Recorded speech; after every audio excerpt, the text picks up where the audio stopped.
Assalamualaikum warahmatullahi wabarakatuh. Salam sejahtera untuk kita semua. Shalom, Om Swastiastu, Namo Buddhaya, Salam Kebajikan.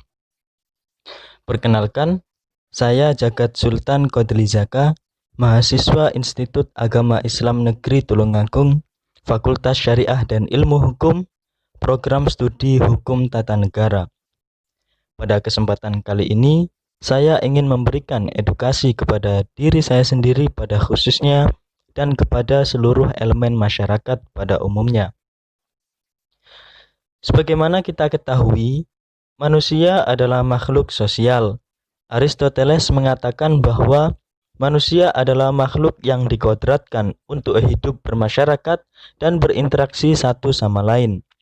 Seiring berjalannya waktu, perkembangan teknologi informasi dan telekomunikasi semakin maju. Melalui revolusi industri 4.0, mulai ditemukan media-media digital yang membantu manusia dalam berinteraksi. Perkembangan teknologi informasi dan telekomunikasi di dunia digital begitu memanjakan manusia. Orang dengan mudahnya mengakses informasi, melakukan transaksi elektronik, serta komunikasi jarak jauh semakin efektif dan efisien. Jika dahulu masyarakat tradisional menggunakan kentongan sebagai media komunikasi dan menyampaikan informasi di desa, kini dengan gadget, proses telekomunikasi dan penyampaian informasi semakin mudah. Jika dahulu masyarakat membutuhkan media cetak untuk memperoleh berita aktual, kini seiring berkembangnya digitalisasi, kita dengan mudah memperoleh informasi melalui internet. Ada dampak positif dan negatif dalam segala sesuatu. Tanpa terkecuali, media digital pun mengandung manfaat dan mudarat bagi penggunanya. Kemudahan memperoleh informasi seringkali menyebabkan informasi yang beredar di publik terdistorsi oleh anasir-anasir kebohongan. Maraknya penyebaran hoaks di media sosial menyebabkan kita seringkali blunder dan bingung dalam mencerna informasi yang beredar. Apalagi di masa pandemi COVID-19 seperti saat ini, demi mencegah penularan virus, seluruh aktivitas masyarakat dialihkan di rumah. Pekerjaan yang dilakukan dengan work from home, serta proses belajar yang dilakukan secara daring, menyebabkan interaksi masyarakat di dunia maya menjadi lebih intens dari sebelum datangnya pandemi. Kita masih belum tahu kapan pandemi ini akan berakhir.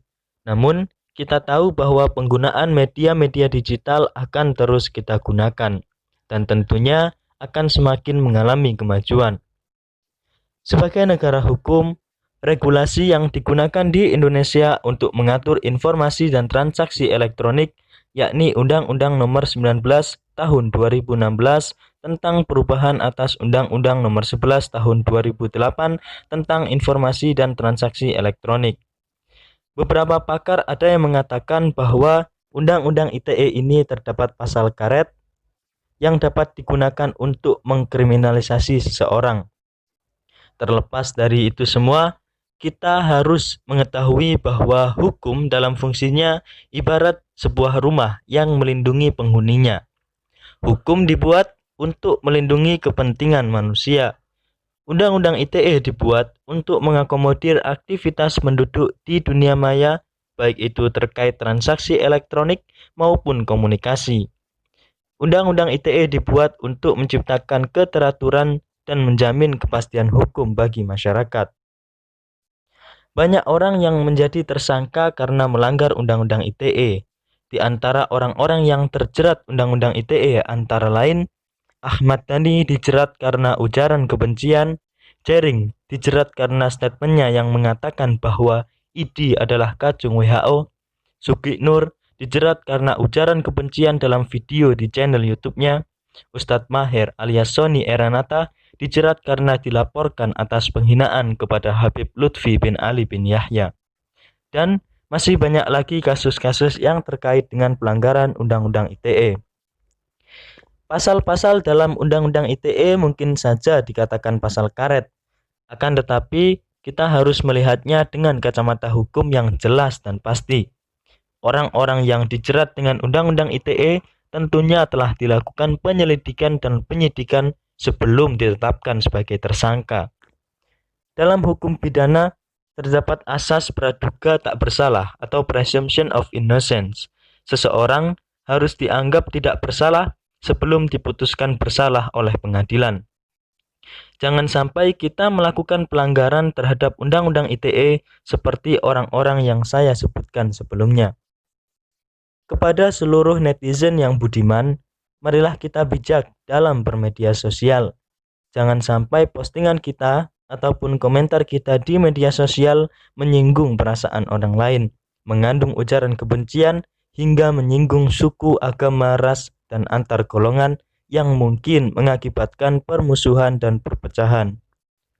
Bangsa ini merupakan bangsa yang majemuk dan multikultural.